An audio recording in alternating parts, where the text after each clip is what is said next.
absolutely brilliant. He hit the ball so clean and so hard with the inside of his foot. The most powerful whip of a ball I've ever seen. He was a real ruthless finisher. His power took me by surprise.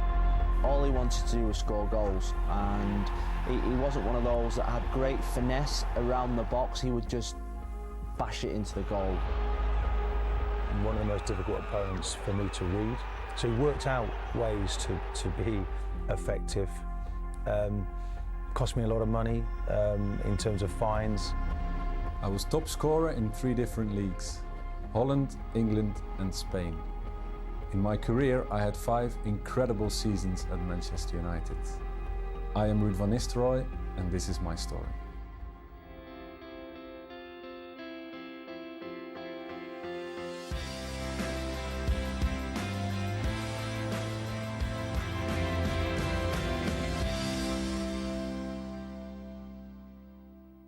One thing is the belief of a coach that actually that there is a potential, you know, to get there where you want to be. They didn't want to give him a contract, but anyone could see that he had genuine potential, and so that made me mad. He was one who he made a strong point, you know, that we need this lad in the team, and he's only 15. I told management he should get a contract, and if he doesn't get one, I'll take him to another club myself. You knew exactly where you were with him, and well, the worst thing you could do with him was to give 99.9% because that wasn't enough. In the early days at Den Bosch, he was a bit too easy on himself. So then I would sometimes provoke and push him, as in, if you keep going like this, you won't make it. And then he said to his mum and dad, the coach doesn't believe in me. But his parents told him, you just listen to your coach, it'll be fine. And then, when he scored, he would look at me, but I would look the other way and thought, that's it, that's it. I knew what he wanted, how he wanted his team to play. You know, he always said, if you survive me, you'll survive anything.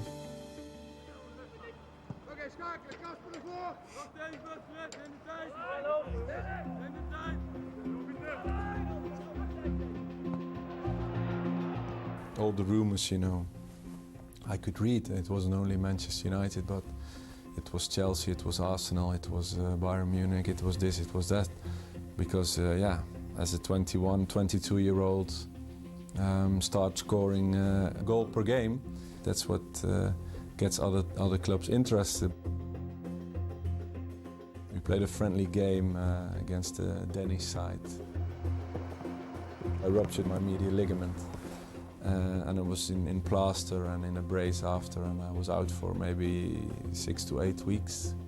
They said, well, as long as it's dead, then you'll recover from that. Let's do the medical, and if that's all fine, you can sign.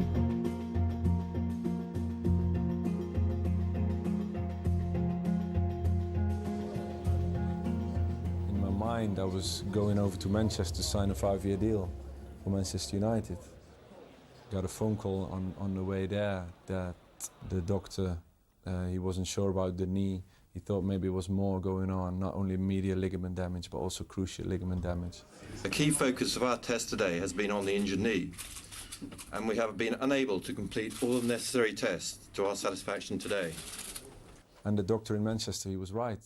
So there was a mistake in the diagnosis here. If we knew that, we wouldn't have gone over anyway. And then I sat there, and that's when, you know, a lot of things go through your mind. When I came back from Manchester and I started doing my rehab again, and I really injured my knee. And my cruciate ligament was torn. Yeah, all of a sudden there was another situation. That's where I was going to be out for 9 months. That wasn't an easy time.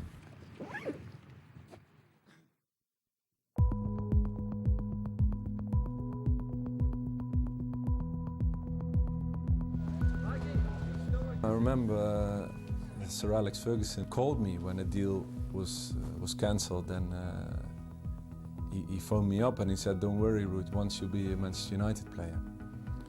And I really appreciated the kindness, you know, the phone call. After 9 months, I came back like an animal, you know. I was so fit, I was so strong, and I was ready to show the world again where I stopped before. Van Nistelrooy has not been able to wait for his debut in the Premier League. Into Van Nistelrooy, chances here, and Van Nistelrooy has poked it across and in. He's got his first Premier League goal. And rude, chant the Manchester United fans. He showed such determination to come back. You could tell he was just a sensational goal scorer. So single-minded, driven. Well, Sir Alex Ferguson's been singing his praises. He's been after him for a long time, of course. It just proved everything about Sir Alex Ferguson and his patience with him and waiting for him. When the ball got within that box, the 18-yard box, he'd just find a way to get a yard and just put it in the back of the net. I didn't feel pressure. I felt only motivated. I went through this all to get here. What's gonna stop me anyway? It's a good early ball. Ruud van Nistelrooy doesn't miss. 30 seconds on the clock. Manchester United lead business. The fans, they said, okay, this guy has worked his socks off to get back here after such a horrific injury. That lifted me even more.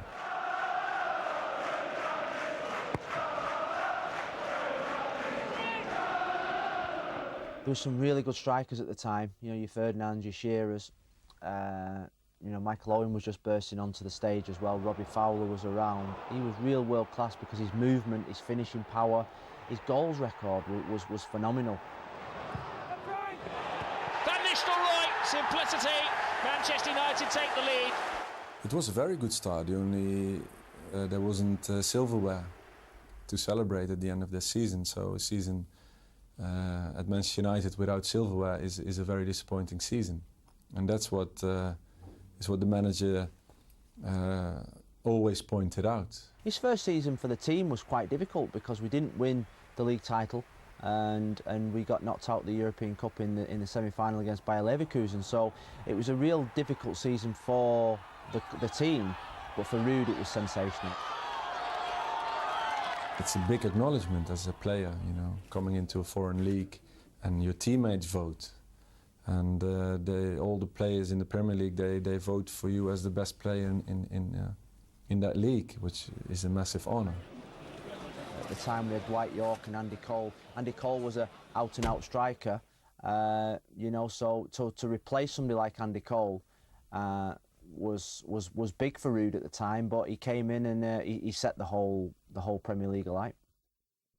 Fulham was a special one because that's where I think I scored the best goal I've ever scored.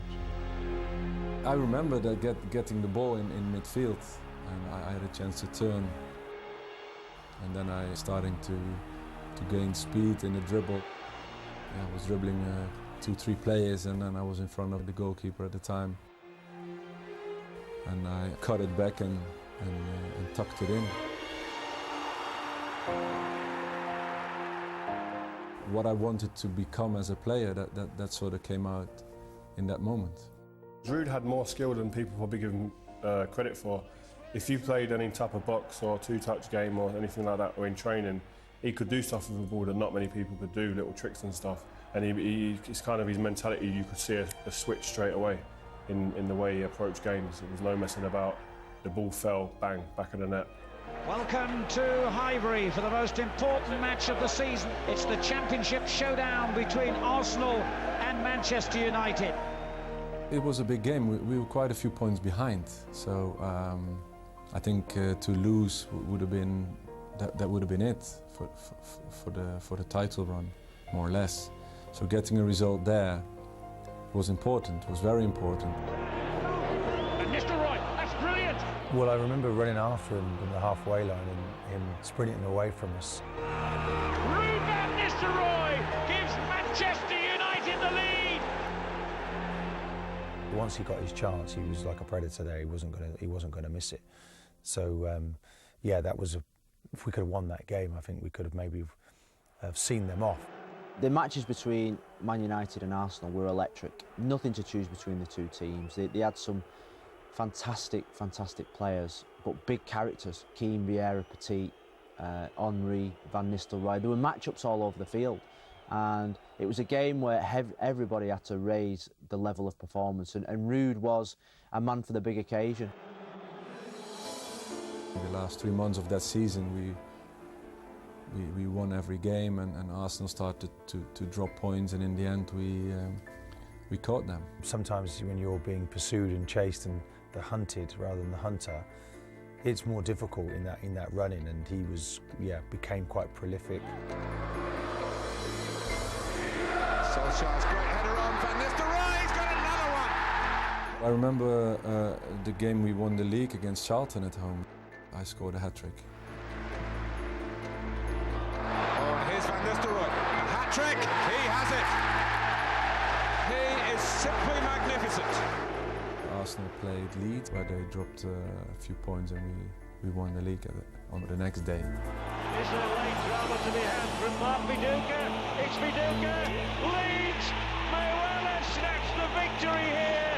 Manchester United may well have won the Premier League title. We were a special side with the support of the fans. We just kept on going, and that's what is also demanded at United.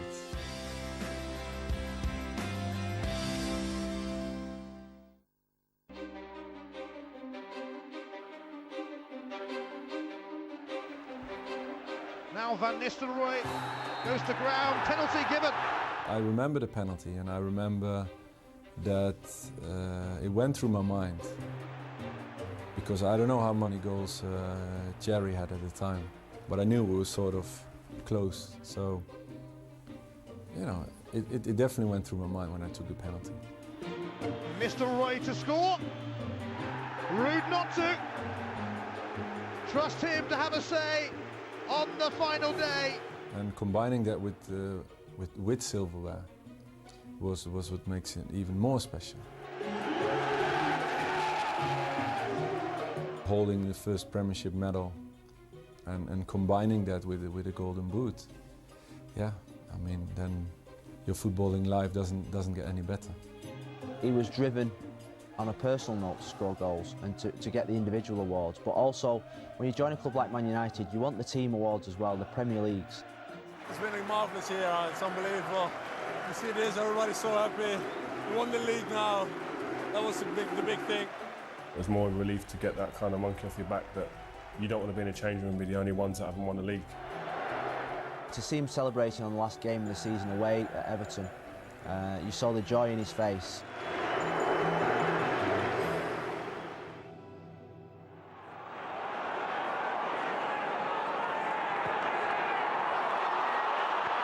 And he's got those records. The 10th successive Premier League game in which he's scored, the 12th in all competitions.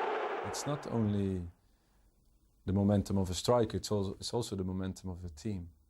I think at the time, with the quality players we had, the way it was managed, I think that was very special, you know, and a great quality of the manager, that he could get the team in such flow. And players in such mood, you know, to keep going. We could win 3-1, and we'd all be happy, buzzing in the changing room, and you'd turn around and look at Ruud, and you'd be sitting there, you could see something's wrong, and you'd think, who scored? Oh, we won 3-1, but Ruud hasn't scored. That's why he's upset. You know what I mean? You'd sit there, you could see a little bit of grump in him.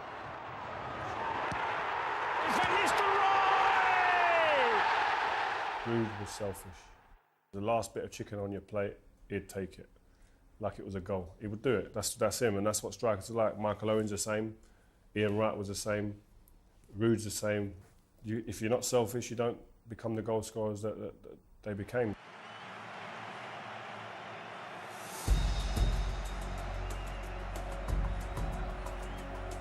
That was the biggest test in my career. It's remarkable to think that was such a defining moment,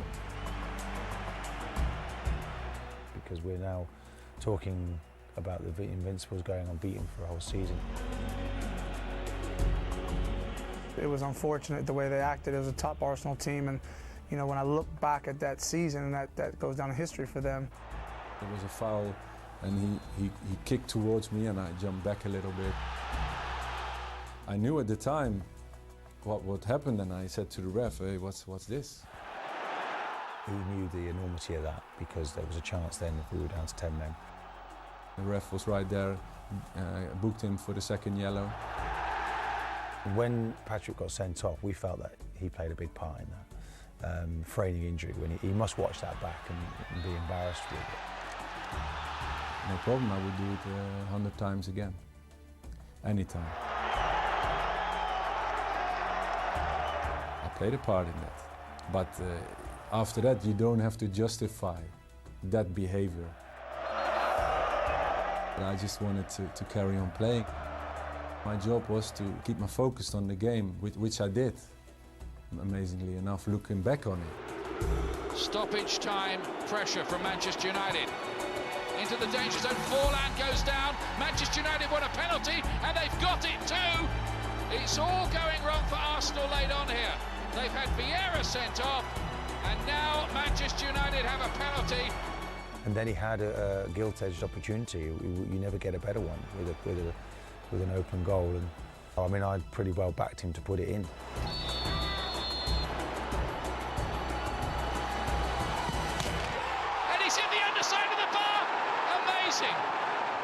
Somehow he missed it, but, you know, kind of thank God he did.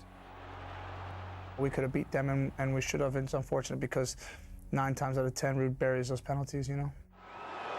And it looks as though Arsenal have got out of jail there. There can't be much more of this.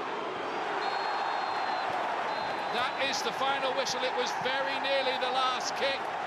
And Van Nistelrooy is getting shoved around now by the Arsenal players. It looked like it was kids on a playground reacting in that way, and you can't take it back. But we were kind of like incensed, and we were in the lion's den there.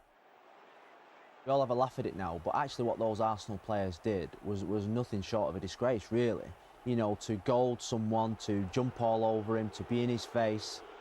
For Ruud to restrain himself, it deserves massive credit. And I think the reason he restrained himself, because the only thing on his mind was the fact that he missed that penalty. I was so disappointed and gutted, and I was sick that I missed the penalty. Not because I helped Arsenal on a longer run. Of course not. I was sick because I didn't give Manchester United the 3 points that I should. Van Nistelrooy is off to the shelter of the dressing room. Good idea before he gets involved in anything else out there. And funnily enough, the first penalty, what I missed, kept them in the run. But then the year later, the moment comes back. And that's what happens in life and in football. They were on the back of a 49-game unbeaten run.